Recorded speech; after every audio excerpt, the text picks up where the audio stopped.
Hello, and welcome to another Talk to Stu with me, Stuart Magoo. So, uh, in this one, we're going to talk a little bit about lasting power of attorney. Do you need it? Yes. Should you get it? Yes. Should you get both parts? Yes. When should you get it? Now. That's all you need to know in terms of whether or not you should have lasting power of attorney. You may be in a position where you can't afford to get lasting power of attorney, uh, but generally speaking, you'll be in a worse position to afford it if you don't, and then it turns out that you need it. Because if you don't have a lasting power of attorney in place and something should occur that deprives you of your mental capacity, and people either need to access your bank accounts or make decisions for you regarding your health and well-being, then the route they will have to go down is deputyship, which is very costly and very time-consuming. And yeah, we don't want to go down that road, any of us. So the question is, should you get lasting power of attorney? The answer is yes. So what is lasting power of attorney? Well, essentially, lasting power of attorney gives somebody else the ability to act on your behalf and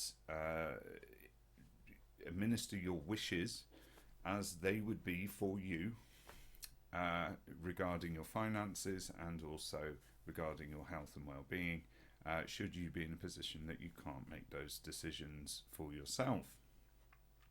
So what could cause that? Well, car accident, acquired brain injury, developing dementia, having an unexpected stroke. There's lots of reasons why you could end up needing to have a lasting power of attorney in place. And the older you get, the more likely those reasons are to occur. Though, as many people will attest to, something can happen at any time in life.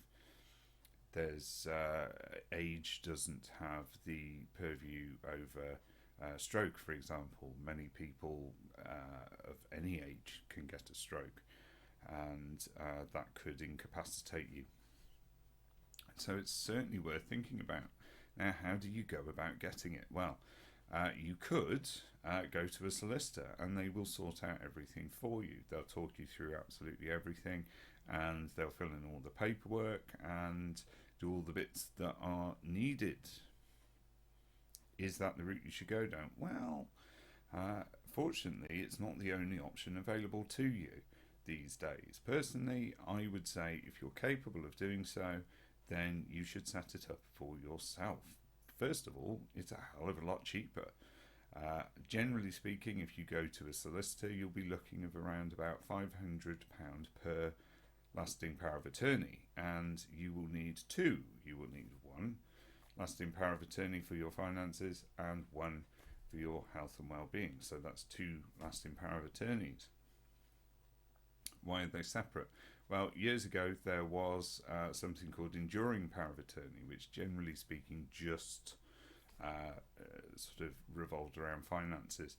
So when lasting power of attorney was created, which brought in the health and well-being part, where somebody can make decisions about your medical treatment or the care that you're receiving, things like that. When that came into being, obviously they needed to, for a person to just get the health and well-being part and not the finances part, because they may have already had that with enduring power of attorney. Equally, it also might be that you want somebody to have control of your finances but not your medical decisions, or you might want two different people doing two different jobs. So there's lots of reasons for keeping those separate, but it does mean that if you haven't got any kind of power of attorney, you will want to get both parts. And as I say, you don't need to use the same attorney for each part. The attorney is the person you nominate to act on your behalf. You don't need to use the same one. You could split that across family members if you wish, or friends. You know, it doesn't have to be a family member. But whatever decision or whatever route that you go down with that, it is, as I say, important to get both parts, and each part costs £82 to register. Well, the last time I looked, it was £82 anyway, so it adds up to just over £160 to get both parts registered. Bargain. Being as a solicitor's charging about 500 quid for each part, that's quite a saving. Quite a saving. So, is there a lot of work involved with doing it? Not really. It's not difficult to do at all. Generally speaking, as people know, I can be a little bit critical of the government and the way they do things. However, lasting power of attorney and the website by which you set it up is actually quite good, and it's a bit like doing a blue badge. You know, it's actually probably easier than doing a blue badge. All you need to do is just type lasting power of attorney into Google, and pretty much the first result is a link through to gov.uk where you can start your lasting power of attorney application. So the website itself does talk you through all of the different parts that you need to do. But in addition to that, there are a lot of websites that will take you through it step by step. That said, it's pretty simple to do if all you're looking for is a basic power of attorney. So it might get more complex if you have specific decisions that you want made at specific junctures that may crop up. So it might be something along the lines of, if I were to develop cancer after I've been diagnosed with dementia, I don't actually want any chemotherapy. So it might be something specific like that. And those things can be written into your lasting power of attorney. However, on the face of it, if you're just happy that the person is going to act in your best interest and they are going to make decisions that you would make, not decisions that they would make, then and you're trusting them to do that, then you might not need to put those bits in at all.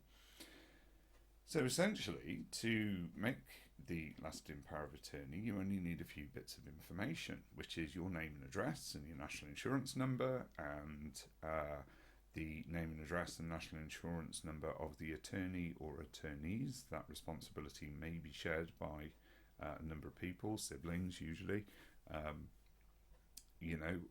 One person might be a backup because you need, if something happens to you, what if something happens to your attorney? You always need a backup for your backup. So you might have more than one attorney, and that's absolutely fine. And then you need a third person who has known you for 2 years or longer and isn't a relative, who can say that when you sign the form, you are of sound mind and body, you fully understand what the lasting power of attorney is, and you are completely and utterly consenting to this person being your attorney in the event of you using mental capacity for yourself. Simple enough. So it could be a neighbour, it could be a close friend, it could be a professional like a GP, it could be your vicar, if you or church leader, or not even church leader, religious leader. It could be anybody who's known you for 2 years or longer who isn't a relative, who can say, yes, we are absolutely fine to say that this person is of sound mind and body, and they agree to this person being the attorney. And that is pretty much it. That's all the information you need. Of course, as I say, everyone needs their national insurance number. So get all this information together, follow the website through step by step. You will need an email address as well. And you'll also have to put in your telephone number, things like that, but you'll probably never get a phone call about it. And it just takes you through step by step. Please put in your details. Please put in the details of the first attorney. Do you have a second attorney? Please put those details in. Do you have any express wishes that you want to make known? Please enter those here. Please enter the details of the witness, and you enter those. And you get to the end and it says, please submit your payment. So you probably need a payment card at that point. And you enter those details and you press submit, and it'll say please print out the forms. Now, if you haven't got a printer, quite a lot of local post offices, I know they are on the wane, but they do have printers, or there's local print services, so have a look into that, or get a friend to print it out if needs be. There are quite a lot of pieces of paper, so do make sure you've got plenty of paper if you're printing it yourself, and plenty of ink for that matter. And then print it out. And if you go through the form, you'll find the sections containing the personal details of you, the attorney or attorneys, and of course the witness as well. And at the bottom there's a signature box, and you basically have to sign it in order. So first of all you sign it, then the attorney sign it, and then the witness signs it. And once you've done all that, you pop it in an envelope and you post it off to the office of the Public Guardian. The address will be printed on the form. So obviously if you're doing the finance part and the health and wellbeing part, you'll have to go through that process twice. If you've done both at the same time, then yes, please do put them in the same envelope together. And when sending off any documents like this to government agencies, I always recommend sending it sealed and signed for delivery. So yeah, there you go. That in a nutshell is lasting power of attorney. Once it's in place, you're done. It's registered. There's no you don't get the situation where it's sat with the solicitor unregistered until the point that you need it, and then oh no, they've lost it. They can't find it. Oh, we're not sure about the signature. None of that crap. It's just sent off and registered. If you are going to see a solicitor to get this done, make sure they register it as soon as it's done. Get yourself some certified copies. You can get certified copies done at solicitors. You can also get them done in government buildings, libraries, things like that. Do check your local area and local information services to find out where you can get certified copies of these documents made. Get yourself some certified copies, get as many as you can. If you are looking after somebody with dementia, you will be able to attest to the fact that almost at exactly the same time there needs to be about 3 or 4 lasting power of attorney documents sent off to different organisations. So if you've got a good stack of those copies, it does pay dividends if you get into that sort of situation. Now there are some queries about when you should use a lasting power of attorney. Now, according to the letter of the law, the lasting power of attorney should only be used when a person has lost mental capacity. However, the reality is that often people are using power of attorney when a person still has mental capacity. Now, a person may have mental capacity but have lost the cognitive ability to manage their own affairs in the way that they always have. They may pass a mental capacity test, but they're still putting their slippers in the freezer. So, how do you deal with that situation at that time? Well, there are a lot of organisations that may accept a health and wellbeing power of attorney without really looking at whether or not that person has lost mental capacity. And essentially it is a very good way of demonstrating consent. However, if you feel that somebody is using a lasting power of attorney when they shouldn't be, or in such a way that is not in accordance with the person's wishes and isn't the sort of decision that they would make for themselves, then please do report it to the Office of the Public Guardian immediately, and they will investigate it. If of course somebody is acting in the best interest of somebody and doing what they're doing to make sure that that person is getting the right things that they need, and they're in no way being abused or financially abused or anything like that, then it may be that you make a judgment call as to whether or not that needs looking into. That's not my decision to make, but the strict letter of the law is that a person has to have lost mental capacity before you can use the health and wellbeing lasting power of attorney. So do bear that in mind. So good luck with it all. And if you're in a position of having to use one, then best of luck with everything there, because I expect you will be going through a difficult time. If, however, you're not in that position yet, you're very lucky, but nonetheless, hope for the best, plan for the worst.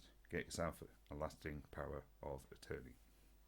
Thanks for watching. Oh, and don't forget, like, share and subscribe.